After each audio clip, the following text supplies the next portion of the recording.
What's up everyone, welcome to another episode. Today is gonna be rim brake time again. You see that my beautiful Klein Concept X Daccordi restored frame is back on the channel. I already hinted at that long time ago when I was doing some weight tuning on that frame, that there might be some further weight optimization coming up.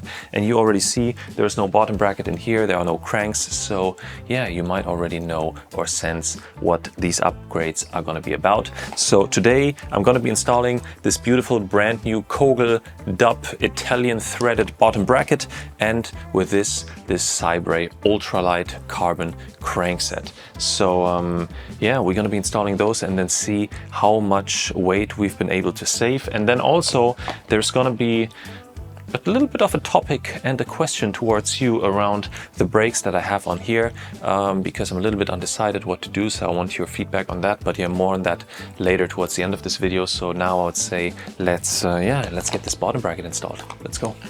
All right, so let's start with adding a good bunch of grease in here into the threads, just to keep that water out.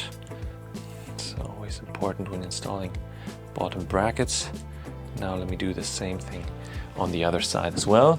I'd rather have a little bit too much than too little, as you see from the amount that I've put in here. Okay, let's get those threads nice and greasy. That's looking good. Now let's get the bottom bracket out. Okay, so here we got the two beautiful Kogel bottom bracket bearings, or bottom bracket cups actually. So now let me take this one and first screw it in by hand. It's always a bit difficult to find the thread properly, but it's very important that you really find it and that it's very easy and smooth to screw in, like this now. So you make sure that you're not cross-threading anything. So if it goes in as smooth as this, you should actually be quite fine. So I'm gonna thread it in as far as I can, just by hand. And then we're gonna tighten it with the tool in a second. All right, that looks good. Now let me do the same thing on the other side as well. All right, that's as far as I can get it, threading it in by hand. Now let's get the tool. So to not scratch the paint on the bottom bracket, I'm just gonna layer this tissue or this towel double, and now try to catch it. Let me see, that's doing good. All right, I'm not using a torque wrench here. It says 40 Newton meters, which basically, to my understanding, just means very tight. So I would say like this should be good, and no scratches on here, which is nice. So now let me do the same thing on the other side as well, and tighten it up. All right, that's looking good.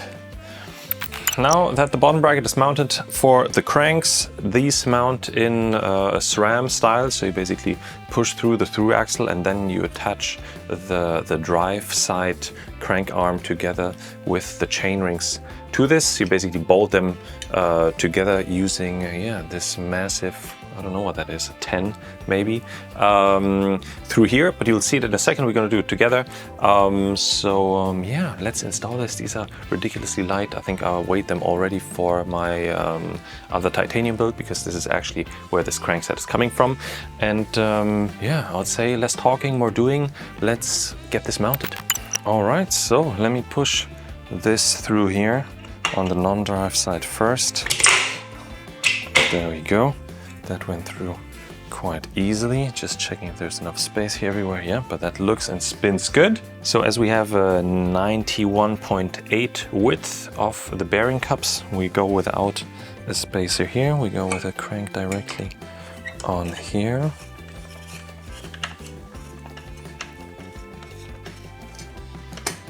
All right. Let's thread it in.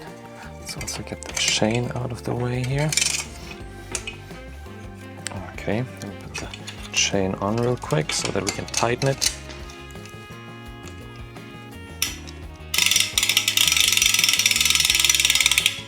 And now it says, let me see, it says 45 Newton meter of torque.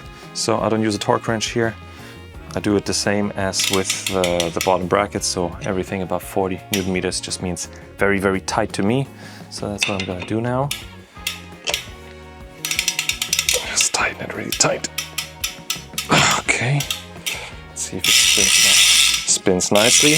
Also one more check, just to see if there's enough space in between the crank arm and the chainstay, because if there isn't, or if they're very close to touching, then we would actually add another spacer on the drive side, but this actually looks really good, so just let me show you real quick. All right, so with black and black, maybe a little bit hard to see, but you see there's definitely enough space between the chainstay and the crank arm, so I think we're good. To finish up the installation, you have this little preload ring here, so when pushing the axle all the way through onto the non-drive side, so pretty much hammering or hitting it on the drive side. Okay, that should push any excess spindle down to this side, and now you're basically just turning this ring until you hit resistance, so that there's not going to be any wobble or any movement anymore of this spindle moving into this direction, and then you tighten it down with this tiny screw using hex wrench size 2. So just very delicately, because it's in a plastic thread, doesn't need to have too much torque to it, and then let's say we're installed.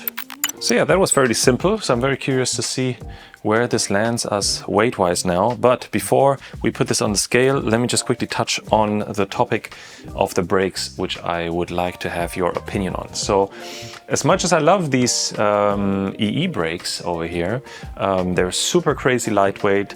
The power is actually quite well when it comes to braking performance, but I also, I think a year ago, was able to buy some 9200 series Dura Ace rim brakes, brand new. So let me just quickly do a quick unboxing here. And I mean, they do look really, really, really nice. So I wonder if I should swap out the EE brakes for these original Dura Ace brakes to basically complete the Dura Ace look, because I mean, we don't have the Dura Ace crankset now anymore, so you could argue with that, but I mean, we have the front and rear derailleurs, we have the Dura Ace shifters, so I think it could be a nice completion of the look. So of course I also got the rear one as well, so let me know what you think.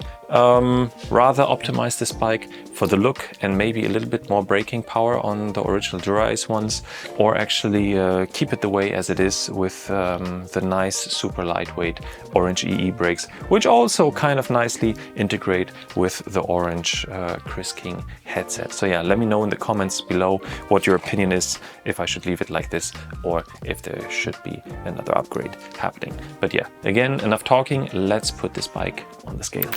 Let's turn this one on, 0. Okay, let's get the bike in.